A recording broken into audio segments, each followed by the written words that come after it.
তো তোমরা যেমনটা জানো আমার পরীক্ষা থাকার জন্য অনেক দিন আমি ভিডিও দিতে পারিনি। তো আজকে আমি কথা বলছি এমনই কিছু সুন্দরবনের প্রাণী যাদের জীবন একটা নেটফ্লিক্সের সিরিজ। নেটফ্লিক্সের প্রত্যেকটা সিরিজ দেখে তুমি শেষ করতে পারবা, কিন্তু এটা জীবনের সিরিজ শেষ হবে না। সিজন 1 ওদের হলো সম্পর্ক। সিজন 1, 2, 3, 4, 5 সম্পর্ক হয়ে গেল নষ্ট। রিসেন্টলি ওরা ভাইরাল হচ্ছিল না, এমন সময় লাইভে এসে দুইজন মিলে ঝগড়াঝাটি করে আবার ভাইরাল হয়ে যায়। চলো তাদের লাইভ দেখি।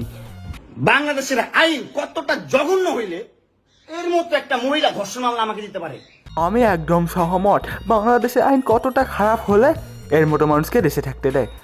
50 বছরের একটা মহিলা আমাকে ধর্ষণ মামলা দিছে, তাকে যে মানুষ পুরো বাংলাদেশের ফেসবুকের মধ্যে গু সরাই দিছে, তার কাছে এটা করা কোনো বড় ব্যাপার না। অবশ্য এইসব বোঝার জন্য তো ব্রেন লাগে, যা ওর জন্মগত নেই।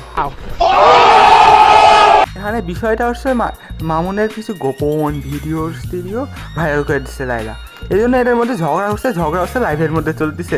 দেখো না অনেক সময় চিড়িয়াখানার মধ্যে দুইটা বান্দর একটা কলা নিয়ে মারামারি করে, তেমন এখানে দুইটা বান্দর মারামারি করতেছে একটা কলা নিয়ে। ইটস নট অ্যাবাউট কলা। সব পরিমাণ মতো দিছি, বানিয়ে ফেলেছি একটি সুন্দর মানুষ, পাঠাই দিই পৃথিবীতে। এক সেকেন্ড, ব্রেনই তো দেয়নি।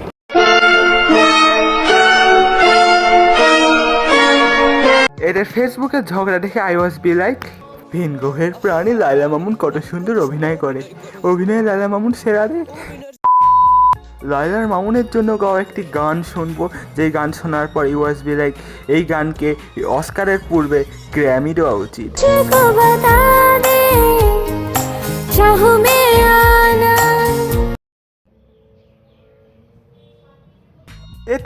এটা কোন ধরনের গলা? 2 বছর কোমায় থাকা রুগীকেও যদি এই গান শোনানো হয়, সে লাফায় উঠে বলবে বাঁচাও বাবা।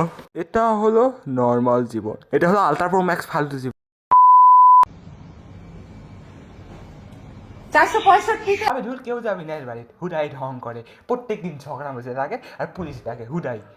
যাবি না কোনো পুলিশ। ফেসবুকে ঢুকতে পারছি না কালকে থেকে, না দেখছি ইনস্টাগ্রামে চলে আসছে আমরা, জেনি কিমের ছবি দেখতে পারছি না। তো যাই হোক বন্ধু, আজকে ভিডিও এই পর্যন্ত। ভিডিও লাইক করুন, চ্যানেলটা ভালো লাগে সাবস্ক্রাইব করিও। অনেকদিন পর আবার নতুন ভিডিও আসতে চলেছে, চ্যানেলটা সাবস্ক্রাইব করে আনসাবস্ক্রাইব করিও না। তোমরা আবার খুব একটা সাপোর্টও দেখাচ্ছ।